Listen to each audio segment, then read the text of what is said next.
So once you've made the very center of your first granny square, you're going to want to end off, change color, and start the next row. So this is where you're going to need a pair of scissors.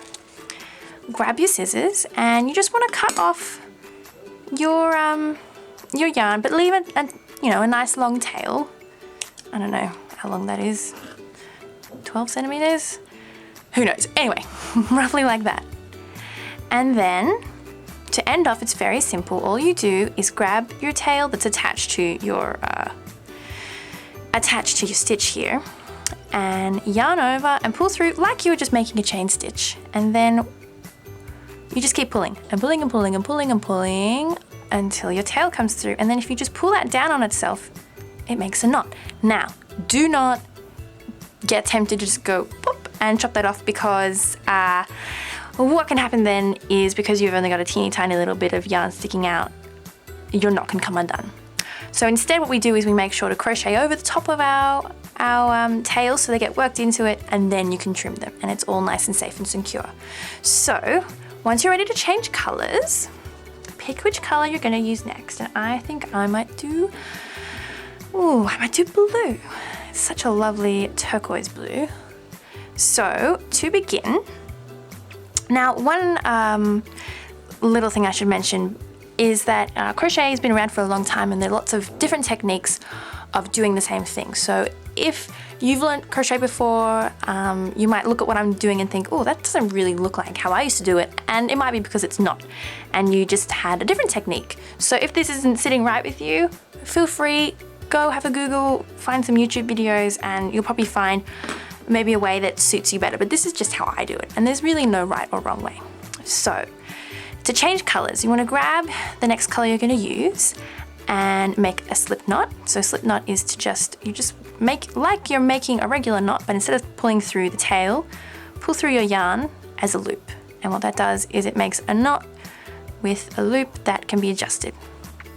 So take your hook and pop it where you would like to join on the next color. And for us, that is going to be in the corners where we were doing the chain, because the chain is the gaps in which we're going to work our clusters. So you pop your hook into a corner gap, pop the slip knot on the hook, and then, oh, and sorry, I'm doing it left-handed again. Ugh, old habits die hard, right? And then you're going to want to simply pull your hook out of there with the slip knot, and the slip knot will now be coming through the front. And then you're just going to work your chain as we did before. So we start with 3 chain, 1, 2, 3, and this chain, as we did before, counts as our very first treble stitch.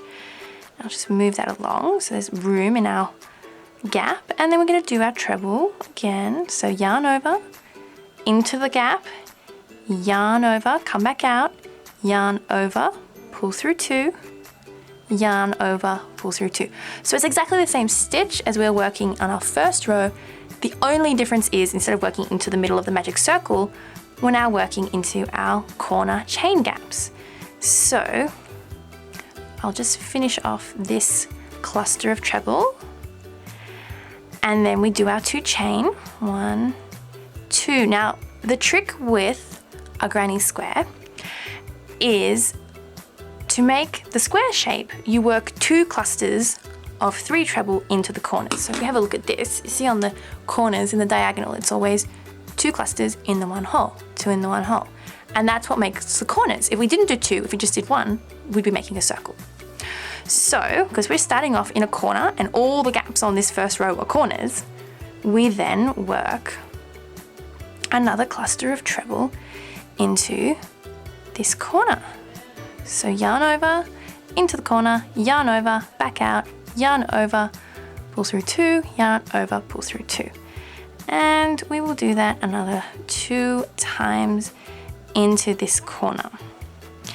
Now I've also given you a nice chart diagram of your granny square, which is helpful because it's, it's kind of like a map of making a granny square. So have a look at that as we're doing this, and you'll see where the stitches need to go.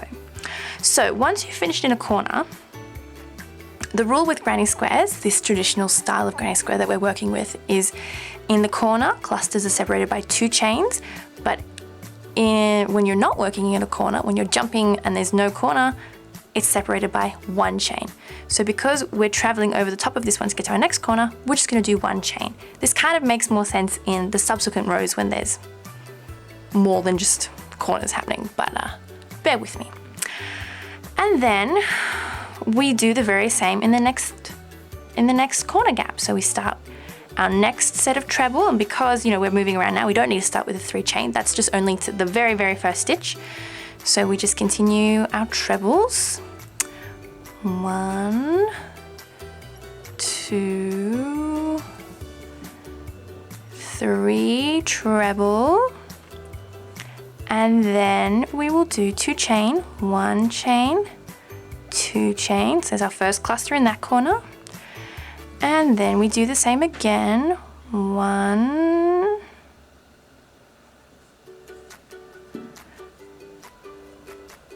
and 2,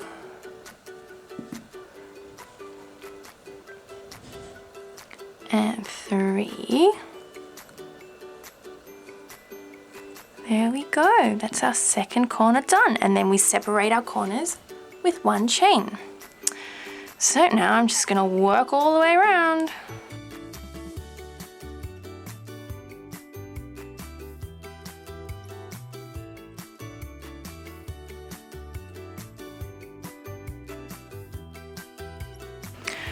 Okay, so now as you can see, I've worked my clusters into all of the corners.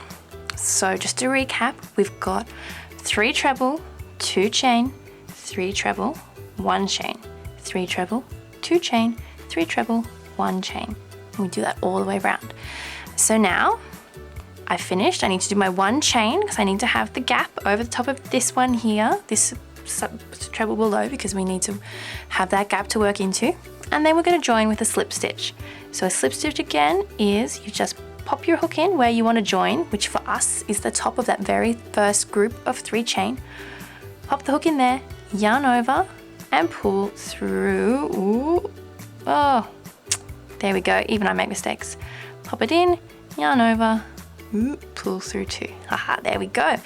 And now we're going to want to end off again to change color. So just to recap on that is chop off your tail nice and long. Make like you're doing a chain, so just yarn over, pull through, and continue to pull through. And now we're ready for our next color.